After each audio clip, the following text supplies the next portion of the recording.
আসসালামু আলাইকুম, সবাইকে ঈদ মুবারক। আশা করি সবাই ভালো আছেন। আবারও নিয়ে এলাম আমার এই যে সবজি বাগানে, মানে ইংল্যান্ডের বুকে কৃষাণের হাসি, আমার খুদে খুদে চেষ্টা, অক্লান্ত পরিশ্রম। আবার এখন আবহাওয়াটা অত ভালো না, তারপরেও মাশাল্লাহ কিছু সবজি হতে যাচ্ছে। এবং মোটামুটি যে আজকে শাক তুলতেছি, এটা পালং শাকের মতোই, বাট পালং শাকে বলা চলে, অনেক সুস্বাদু একটি শাক। এই যে বাগানে অনেক হয়েছে দেখতে পাচ্ছেন।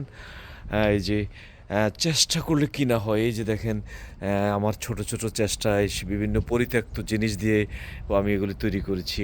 এই অঞ্চলটা অত্যন্ত জঙ্গলা কিনা আরও বেশি ছিল। এই যে দেখেন এই সাইডটা আমাদের রেস্টুরেন্টের মধ্যে পড়েছে। আমি এটাকে পরিষ্কার করে দিনের পর দিন সাধনার পরে এখন এগুলি হতে যাচ্ছে। এই যে দেখেন, এটা হলো বাংলাদেশের ঠক পাতা, এই যে আমরা চুয়াই বলি, যেটা অনেক সুস্বাদু। এটা হলো আলু গাছ। এগুলি একটা ফ্লাওয়ার গাছ, অনেক দাম এই ফ্লাওয়ারটার। প্রায় 60-70 পাউন্ড বাংলাদেশি টাকায়, প্রায় 10,000 টাকার মতো।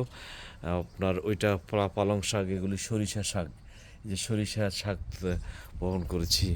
এই যে এখানে দেখেন, আসলে চেষ্টা করতে হবে আমাদেরকে। এই যে লাল শাক উঠতেছে, পালং শাক, এখানে লাউ গাছ লাগিয়েছি, এখনও আবহাওয়া তত ভালো না এবার, সেজন্য আগাচ্ছে না। ওই যে মরিচ গাছ আছে এখানে, এই যে এখানে শিম গাছ। এগুলি আমাদের দেশের শিম গাছ হচ্ছে এটা। এই আবহাওয়াতে আমি চারা উঠাতে পারিনি। এটা আমাদের দেশের শিম গাছ, আর এটা হচ্ছে স্প্যানিশ। আমাদের দেশেও আছে এটা, বান্দরিকা শিম বলি আমরা। আর এখানেও আরেকটা সেট করেছি, দেখেন ধনিয়া পাতা। এগুলি হচ্ছে সরিষা পাতা। সরিষার শাকের মজা যে কী জিনিস, এটা অনেক সুস্বাদু। এভাবে ওই দেখেন উপরে আমি করেছি। আমি নিয়ে যাচ্ছি আপনাদেরকে উপরে। এই শেডটাতে এবার বিচি উঠে নাই, তারপরে সরিষা মূলা উঠতেছে।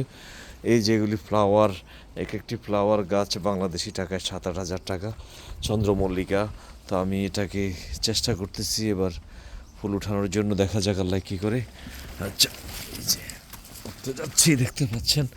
এই যে এখানে হচ্ছে কুমড়া গাছ, আবার কুমড়া গাছ আমি লাগিয়েছি এখানে, কুমড়া গাছ লাগিয়েছি।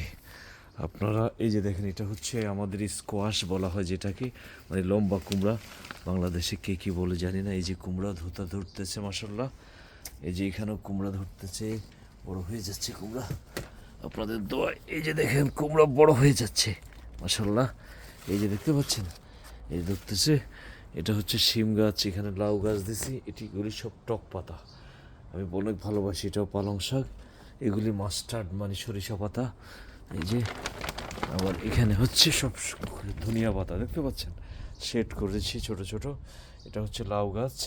একটু গরম পেলে লাউ গাছটা বড় হয়ে যেত, আর ইঁদুর ডিস্টার্ব করে। এই যে দেখেন, এগুলি মটর গাছ। মটর গাছ, এই যে দেখেন দারুণ হয়েছে, সুন্দর।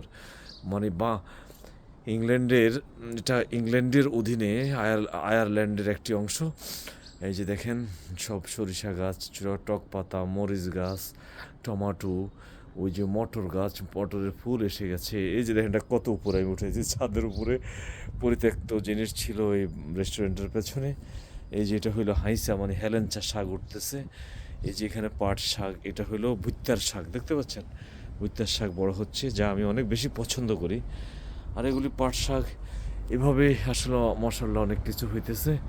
আপনাদের আপনাদেরকে দেখালাম। দোয়া করবেন সবাই, আল্লাহ যেন আমাকে শক্তি দান করে, আমি যেন আমার স্বপ্নের মতো করে জীবন পরিচালনা করতে পারি, সৎ এবং আল কোরআন এবং সুন্নাহভিত্তিক জীবনটা পরিচালনা করতে পারি। জীবনের প্রতিটা অংশেই আমি কাটানোর চেষ্টা করেছি। ভুল ত্রুটি অনেক আছে কিছু। আসলে ভুল ত্রুটি করার সময় কারোই জ্ঞান থাকে না। আল্লাহ যেন আমাকে ক্ষমা করে, আমার জন্য দোয়া করুন। এই যেটা হলো পাসলি গাছ, অনেক বড় জিনিস। এভাবে চেষ্টা করেছি, সে সবাই দোয়া করবেন যাতে কোরআন এবং সুন্নাহ মতো জীবনটা চালাতে পারি। তো সবার জন্য রইল দোয়া। সবাই সুস্থ থাকুক, সারা বাংলাদেশ সুন্দর থাকুক, বাংলাদেশের মানুষ সুন্দর থাকুক, পৃথিবীর প্রত্যেকটি প্রান্তরের মানুষ সুন্দর থাকুক, এটাই আমার প্রত্যাশা। আসসালামু আলাইকুম ওয়া রাহমাতুল্লাহি ওয়া বারাকাতুহু।